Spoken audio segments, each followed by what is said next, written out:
Welcome. This is Easy Dimes. And this is Psychic Gambler, and we are part of the Astrotalk community. And in this video, we're going to break down UFC 318 and give you our predictions and best bets. Let's go.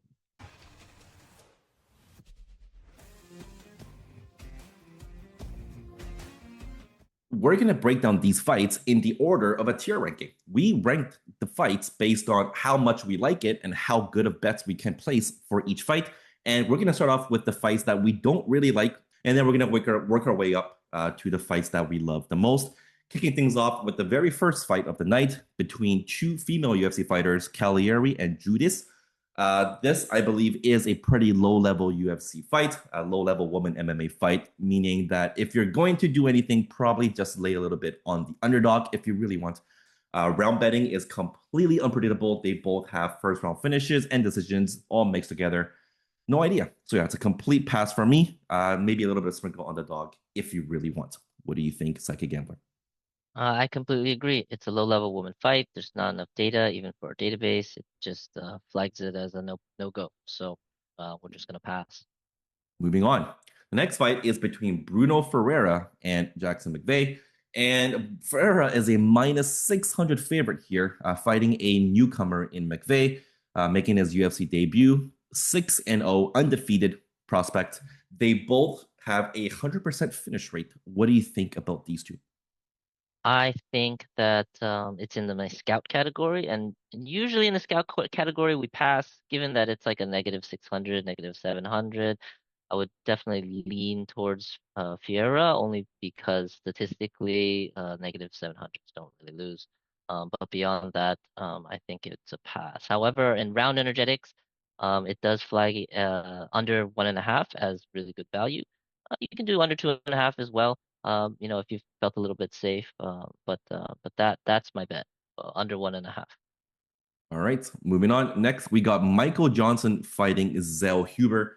Michael Johnson is a plus 400 underdog fighting a minus 550 Zell Huber. All logic points towards Zell Huber as the pick. Do you agree?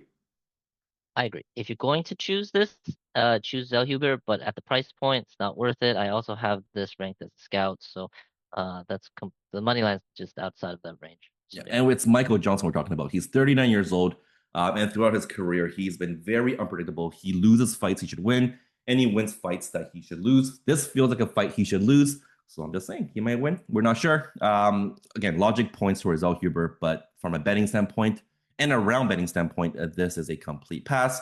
Let's move on to the last of the lowest tier fights, which is between Costa and Kopilov. That is the co-main event, or the second last card on the card, I believe. Costa is a plus 200 underdog. Kopilov is a minus 250. They're very similar in their records, very similar in age. And you can see that they both have a very high knockout percent. Costa is a 79% knockout wins, and Kopilov has 86% of his wins coming from knockouts. But I don't think these numbers speak to what they are as fighters right now. Costa has been knocking out people early on his career, low level guys. His during his ascent in UFC, he was knocking out a lot of, just no namers. And then once he started, reaching that level where he's fighting top guys, he's been either going to decisions, losing decisions, and he did get finished by Izzy, of course, for that title fight. Kopilov as well. His knockouts aren't like super powerful first rounds, early second round knockouts. His last fight was a knockout win against Chris Curtis. But if you remember, a Psychic Gambler, it was a very last second head kick, very last second of the fight in round three, which probably won him the fight because I'm not sure if he was going to win from the judges' scorecard. So yeah, for me, these two guys, I feel like Costa is a bit undervalued at plus 200. He has a potential. They're not old. He's not washed, so he has a chance to make this a close fight, a split decision perhaps. But I do like the round though. The fact, the knockout numbers look scary, but I feel like this fight is destined to go over 1.5. What do you think, Psychic Gambler? I think I agree. I think in terms of the money line, it's the database passes on it. And it's close, if the database chooses Kopylov, but again, like, it's outside of that range, so it could go either way. But the over 1.5 is a really good bet, and I think that I think I completely agree with you there. Um, that's going to be some value there if you want to squish it. So yeah, that's the play. I think it's only like minus 300 and something, right? Minus 360 for over 1.5. So it's one of the better lines you can get for over 1.5. That's that's a reasonable over 1.5. You can get a lot better lines, but they're just not very reasonable. Okay, moving on to the next tier, we have Ryan Spann fighting Brzeski. What do you think about this one? Ryan Spann versus Bureski. Oh, right. Well, this one's a fun one. This one's labeled a Hail Mary. So Hail Marys are always going to be about the underdog, right? So our choice is Brzeski, but again, it's a little bit shaky, right? I would say sprinkle it, if you're feeling it. Otherwise, yeah, but that's where I'm leaning. And I can, yeah, that and I think I kind of do agree. I mean, it's Ryan Spann. Ryan Spann is 22-11. He's been in the UFC for a long time. And he's just hard to trust as a fighter. He has very high ceiling, but also very low floor. So yeah, if he can definitely lose this fight. He can definitely find a way to lose this fight. So Brzezski underdog play is not too bad from a prediction standpoint. I actually don't even want to make a prediction. I don't really trust either of the two guys to definitively give a prediction. Round betting also not into play here as well. Let's move on to the next fight between Jimmy Crute and Marcin Prachnio. Jimmy Crute is a minus 300 favorite, but he is winless in his last 5 UFC fights. He has 3 losses and 2 ties. What do you think about that? I think that him being winless is a bit scary, but he's still in the gladiator category, and probably for good reason. And usually that's a pretty high confidence pick. So I'm gonna go with Jimmy Crute. From the database standpoint, there's not really any red flags. I just like it. Okay, I mean, yeah, for me, I logic would still say Jimmy Crute because Prachnio is nothing too special as we've seen in his UFC career. But you can't really, I just can't trust a guy who hasn't won a fight in 5 years and is 0-5 in his last 5 UFC fights. Although he is a lot younger, he's only 29 years old still somehow, and Prachnio is 37 years old, so that is a pretty wide age gap to meant to. I think that it's also baked into the money line at minus 300. No confident prediction here. Maybe Cruz. Moving on, we got two relatively unheard of guys. We got Prado fighting Valentinnikov, and I think the biggest thing to look at here is the age gap. Prado is only 23 years old. Valentinnikov is 35, and he is yet to win his first match in the UFC, 0-2. Prado has a 100% finish rate, whereas Valentinnikov has an 83% finish rate. So maybe under is a play here. From a picking standpoint, I think at minus 160, Prado is not a terrible play. What do you think? From a round betting standpoint, I have some sprinkle on Prado under 2.5. Um, and I think that that's not a bad play. Yeah, I think Prado's gonna win. He's a warrior. Warriors have like 75 to 80% win rates, so it's definitely a good bet. Next, we got Marvin, the Italian Dream Vittori, fighting Arnold Allen. And this is a fight that I like betting a lot for the round sake. Round, I think, over 1.5 is really good here. Marvin has never been finished. Oh, sorry, Vittori has never been finished in his entire UFC career, or his MMA career, rather. And Arnold Allen exactly isn't a top finisher himself. So for round over 1.5, I like a lot. In terms of who is going to win, I think this is quite a bit of a toss up for me. What do you think? I think this one's a gambly one. It's ranked Hail Mary, so all Hail Marys are a bit gambly. So I definitely gonna lean towards Vittori, but I wouldn't bet too much, just to be safe. Yeah, In and I, terms I of think round Yeah. In terms of round energetics, I definitely agree with you. What is it? It's over 1.5 is a very, very strong one here. And that's gonna be, I think one of the locks for this week. It's just a lock it. really good. Mhm. All right, next we got we got Adam Fugit fighting Dulatov. Dulatov is making his UFC debut. He just won recently on the Contender Series, and he is at minus 600. But you're not liking him, are you?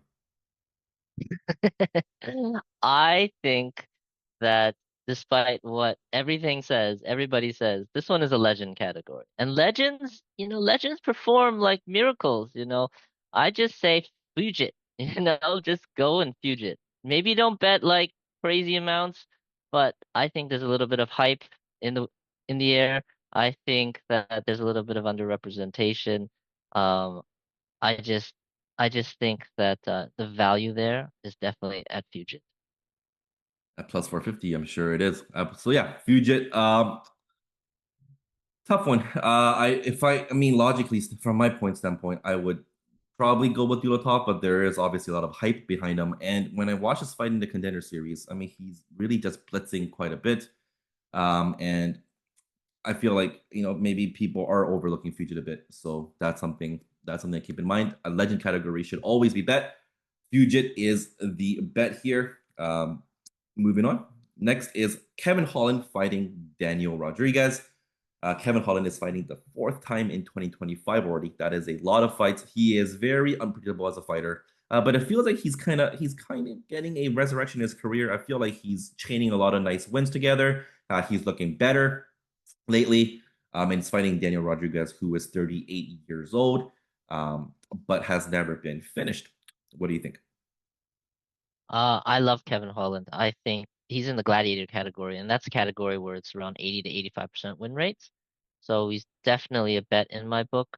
In terms of round energetics, I think we have him. Yeah, we have under 2.5 and under 1.5.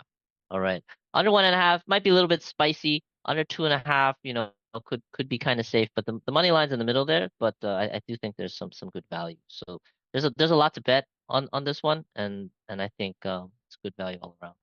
So you're banking on Daniel Rodriguez getting his very first stoppage loss in his career at 30 years I old. get that's what the database is banking on. But yes, it is. But again, it's kind of a spicy play. So take it for what it's worth. I'll get a pick on Kevin Holland as well. But this is not a confident pick. I don't think anybody on the planet Earth can ever pick Kevin Holland and say it's with high confidence. Kevin Holland should not be in control of your betting capital. But as a minus 450, and just by looking at how they've been fighting recently, Kevin Holland would be a logical pick for this fight.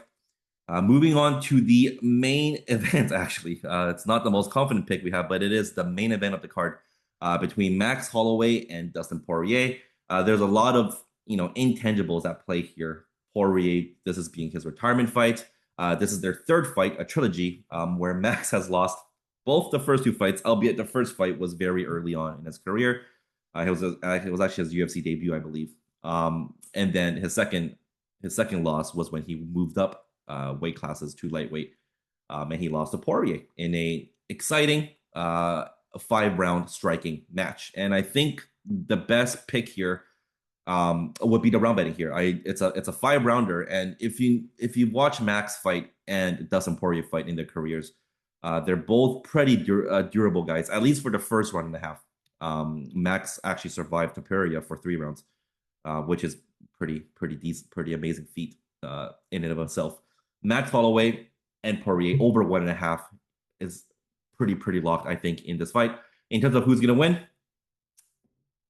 I think Dustin wins again. Not very confident. What do you think? I think I completely agree in terms of rounds. Over 1.5 just has to be a lock, right? But I even have it maybe over 2.5, 3.5. It's a little bit more gambly, but I still feel like it's really good value, and the database also flags it as such. In terms of money line, like it's a trilogy, right? And it's kind of like it's a retirement fight. You got all of these things going on. Like it's very iffy. Plus the money line is so close. And whenever the money line is so close, that means the market doesn't really know. And so like I think that it's gonna be a pass. If I wanted to lean, like I want to lean Holloway. I think that he gets it done, but again, that's not a confident pick. That's just the leaning pick. So yeah, if you're gonna bet rounds. But money line, it's a bit of a toss up, I think. Fair enough. Next, we are now reaching the A tier, which are fights that we do really like. Starting off with Atiba Goche fighting Robert Valentin. Goche, I think, is just an absolute beast. They're both relatively new to the UFC, but one guy's 2-0, the other guy's 0-2. And Valentin has been ground and pounded to finish by Ryan Loader of all people, and then he got just ragdolled. Although he didn't take much damage by Torres Finney.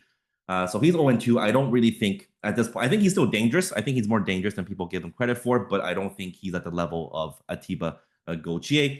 Gauthier is just finishing people left, right, and center. So the pick here with confidence would be with Gauthier. What do you think? I completely agree. Gautier is a gladiator category, and we love those categories. You love I it. don't see I don't see what else we could pick here. Gautier should be pretty locked in my book. So let's go. Audio. Next in the A tier is Phillips fighting Oliveira. And the money line's pretty close here. It's a very close fight, it looks like. But what is pushing you towards one of these guys, and who is it? It's definitely Oliveira. He's also in the gladiator category, and for that price, for that money line price, is just really juicy value, I think. I just think that anything where the database is kind of leaning in one way, where the money line is around like 150 to 200 is like prime value. So I'm definitely leaning Oliveira. Also in terms of round bets, and you might disagree, it flags it at under 2.5 and maybe even under 1.5. I don't know how realistic that is, so you, you can tell me, but that's what the database flags it as. Phillips has never been finished in his career as well. So that's another one of those cases where you're banking on the very first finish for a guy. Although there's got to be a first time for anything, right? So it could very well be. Oliveira is 4-0. He is red hot in the UFC, and I think if I had to pick, I think Oliveira should also beat Phillips. Although I'm not so sure about a finish, but it's possible. It's possible. And now, finally, drum roll, our favorite fight of the card, in terms of moneyline betting, at least, and round betting for that matter. And this is perfect in both worlds. We have Dan 50K Ige fighting Patricio Pitbull. Dan Ige, I feel like, is always underlooked and underrated as a fighter. He's never been finished. He has never been finished in his entire career, and he rarely finishes other people as well in the first round and a half. So the over 1.5 for this fight is probably the favorite round bet in this entire card. And in terms of who wins, I'm leaning Dan Ige. What about you? Dan Ige is God mode. God mode is the best mode you can get because it's basically in our database is saying, hey, we're winning at like 95%. He's God, like, other than a meteor coming down and striking him, we're probably not going to lose. Not to say that we can't lose. All right. But Danny is God mode. This is my most confident money line pick. Even in terms of the overs and unders, like we got over 1.5 just feels like a lock. Like I'm a bit more gambly. Over 2.5, I like that as well. So like I'm kind of going all in here with Danny Gay. So that's my lock and that's my pick. All right, and that is it. Thank you for watching, and we will see you in the next card. Good luck. Bye.